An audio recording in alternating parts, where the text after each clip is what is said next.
Oh, I wasn't going to do any more today. I was going to upload our videos, but this is going to be top-breaking world news. I figured let me watch the world news. Let me give you just you know what was the top world news? That on CBS, I'm sure NBC, ABC are all doing the same. This is for the world to see. Oh, you had politics in this country. You had many political people that worked for various presidents over the years. Many who were disgruntled or said things. Top world news. Not the Iranian protests, which are very important. In Iran, you have protests going on, and it's happened before. It happened under the Obama administration. He received criticism for not really supporting the protesters. And President Obama's view, it was his sincere view, but it was probably not correct, meaning he tried to really bring the Iranian leadership sort of like into, and then near the end of the Obama administration, they went out of their way to do various things, which later was found out to make a nuclear deal. So John Kerry was hoping to get the Nobel Peace Prize. So the top world news was Steve Bannon, the former insider with Trump. He today made the statement, which is somewhat of a statement, you know, if people that watch politics, which shouldn't have been top world news. Steve Bannon says that Donald Trump Jr. committed treason. Okay, now I saw some of this on the various sites. So Steve Bannon, that's top world news on our world news. Do you know there were so many instances in many, many previous presidents where you had former political people even writing books that exposed some important things. Not only did it not get top world news, meaning they deemed themselves world news, it didn't get any coverage. And today, they mention it right at the end of the headlines they're given. Hillary and Bill Clinton's home in New York, Chappaqua, I believe, burnt to the ground. And of course, there'll be people that might wonder. For instance, there were various people like Steve Manafort and others that they raided their homes, a Trump man, and then they got anything they could find in the home. And I was just thinking today, Mr. Comey, he tweets Bible verses. Mr. Comey is the former FBI, head of the FBI, who by all accounts broke the law himself. How did he break the law? Just for anybody that watches news, Mr. Comey released on purpose, leaked stuff, which he was not supposed to do, to the New York Times. And he leaked that stuff to the New York Times. It was personal meetings he had with Donald Trump in order for the New York Times to, for pressure to get his friend Robert Mueller to do the investigation, all this stuff. And people might say, but what did they possibly do just in the whole world of politics? Well, is there a possibility that the burning of the Clinton home might have been an arson thing? That doesn't look like anyone was hurt. You say, well, then that would be going too far. Our media, local and world media, I saw something in the Caller Times the other day. They said, we are going to stand for, and then they had a whole list of principles. Mrs. Clinton, how the media is. When Congress said, we have questions about certain things, about your email server, about your phones, your cell phones, your Blackberries, we had certain questions about these things. What Mrs. Clinton and her people did was they not only did what's called bleach, I didn't mean to use that term, bleach bit. So they tried to wipe the servers. But not only did they do that, the phones that were requested by the FBI in the investigation, they took all of the chips out of all the phones. Then they took some of, I think it was the Blackberries, and they beat them with hammers, meaning total destruction of the stuff that Congress said we might want to look into. We might want to know what, and that's how that's how the Clintons and her people handed over the devices, whatever. That's how they handed them over to the FBI. But none of that was seen as they were trying to hide anything. Remember, they didn't just destroy it, bang on it. They took cameras to it. This was stuff that the Congress wanted. So they had a whole system. And the media, the way the media has reported, well, what do you think the Clintons were doing when they were trying to destroy all that?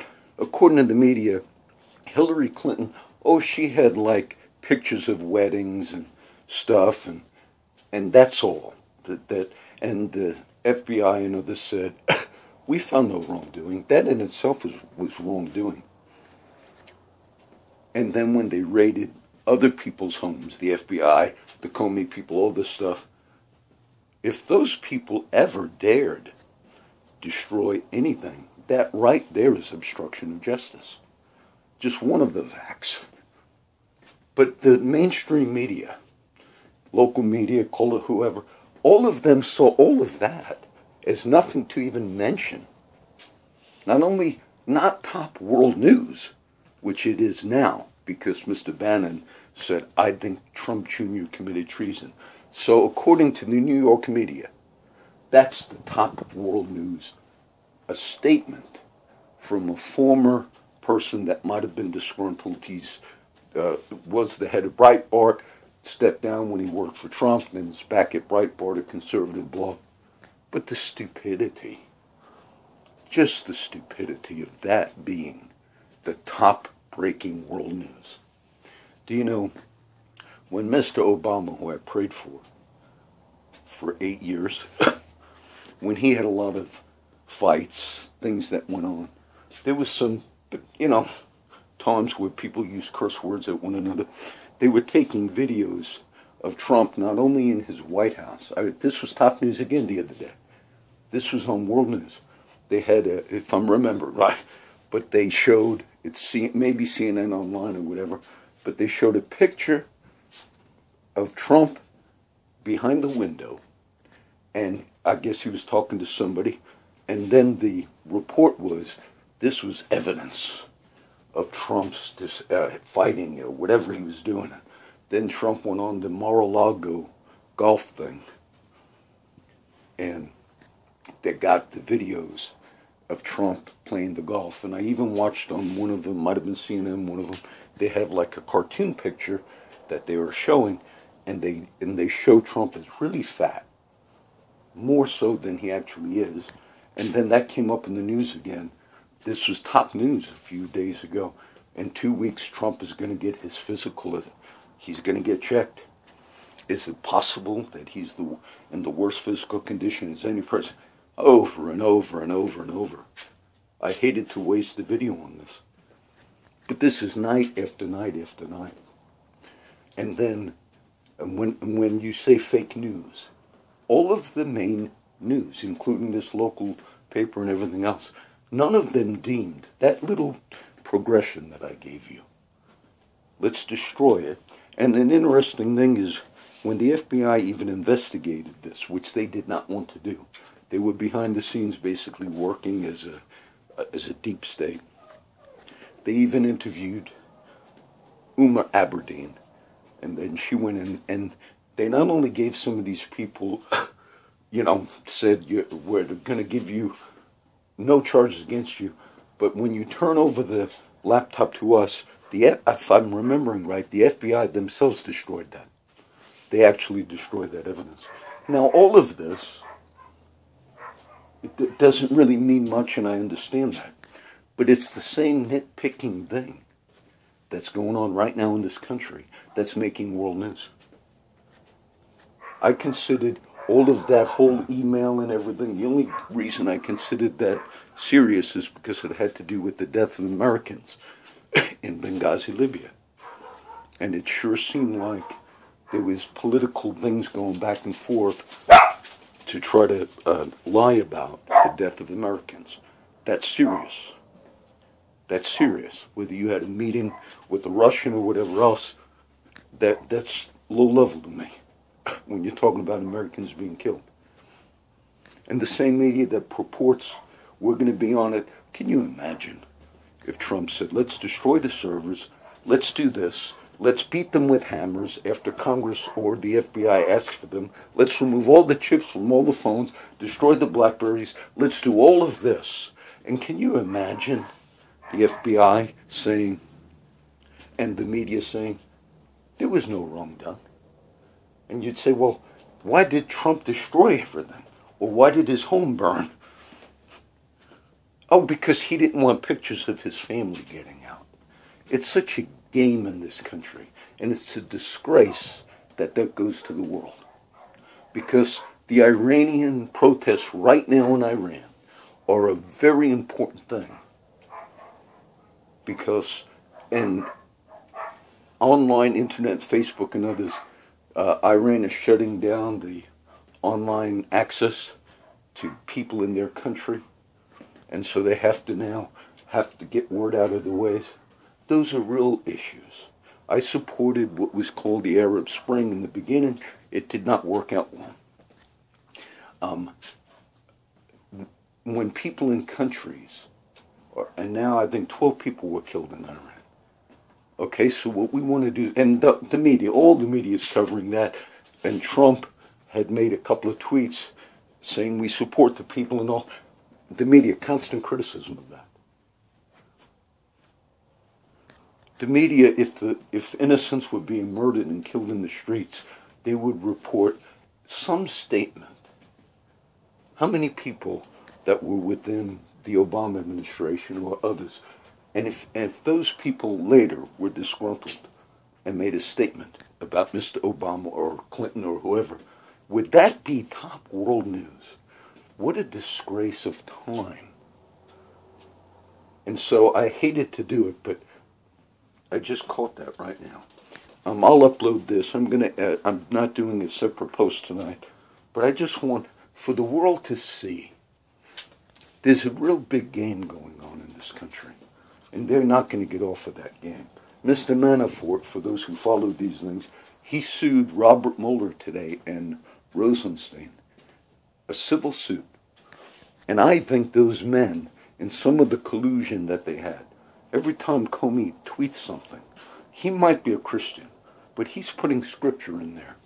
And anybody that looked honestly at some of the things that they did, there was not righteousness in them. There was political bias that was not really seeking truth in all of this that's going on right now. When Chelsea Clinton, the daughter of Bill and Hillary Clinton, she herself, there was emails or texts that were released where she herself said that what we're doing, what Dad, Bill Clinton, and his friends are doing with our nonprofit foundation, the Clinton Foundation, basically she admitted that there was illegality going on. And that would have been an important story because it played a role of nations that were putting a lot of money into the Clinton Foundation while Hillary Clinton was Secretary of State. Those were the important things. Not if you had some business transaction 15 years ago, or whether it's a Manafort, or even now they're looking into any Trump business transactions. What you look at primarily is, did you use your official capacity after you were Secretary of State? And they did that with the Clinton Foundation. And they did that with the way money came in, and there were books written on that, documented that. Also, the Obama administration went after reporters illegally, tapping into, what was her name, Cheryl Atkinson's computer. All of those are big compared to the stupidity that you're seeing. So, never forget, the other night when I heard one of the news shows, this is how they now reported.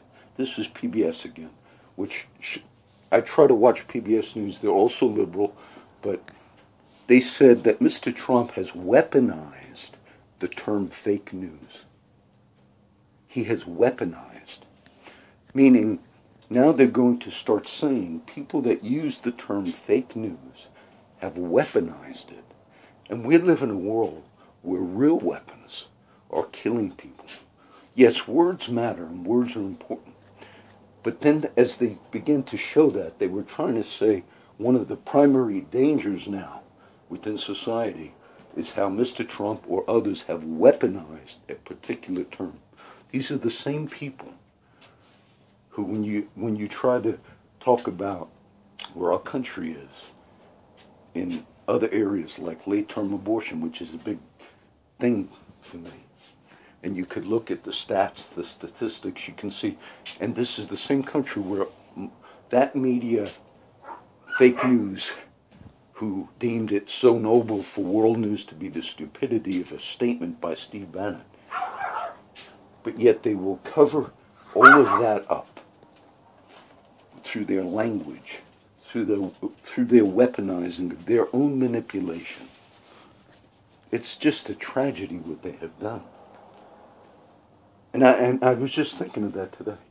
Just all of this is public. Those that are not familiar with it, that when they were going after Hillary Clinton for the server, for the email, not only did they bleach bit it, but then they beat the others with hammers, they destroyed them, they took the chips out. All of that, which was stuff that was being subpoenaed, even Congress requested it. No person that you're under an investigation and you do that with what they're requesting, nobody gets off on that.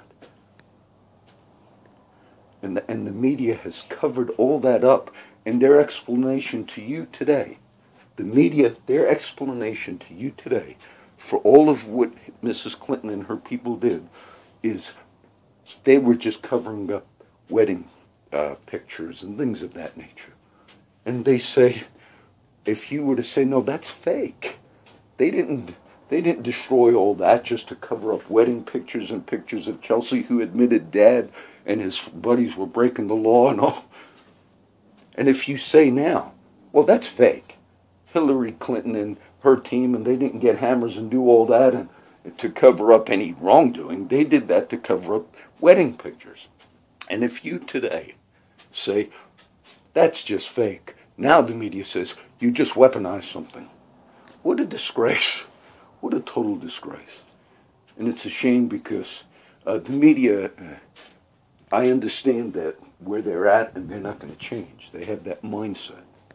And there's so many examples we could give in society. But thank God for independent bloggers and people who are willing to speak truth to power. Thank God for those protesters in Iran right now. Right now it's going on in the streets. That's a big story. And even if Mr. Trump tries to support it with the tweets and all, the media is not really concerned with the lives of those people on the street. Because, again, to them it's just a political thing. Even if Mr. Trump decided in some way to really try to back up and maybe go for regime change, which has not worked well in our history, to be honest, the media doesn't care. They are the epitome of fake news.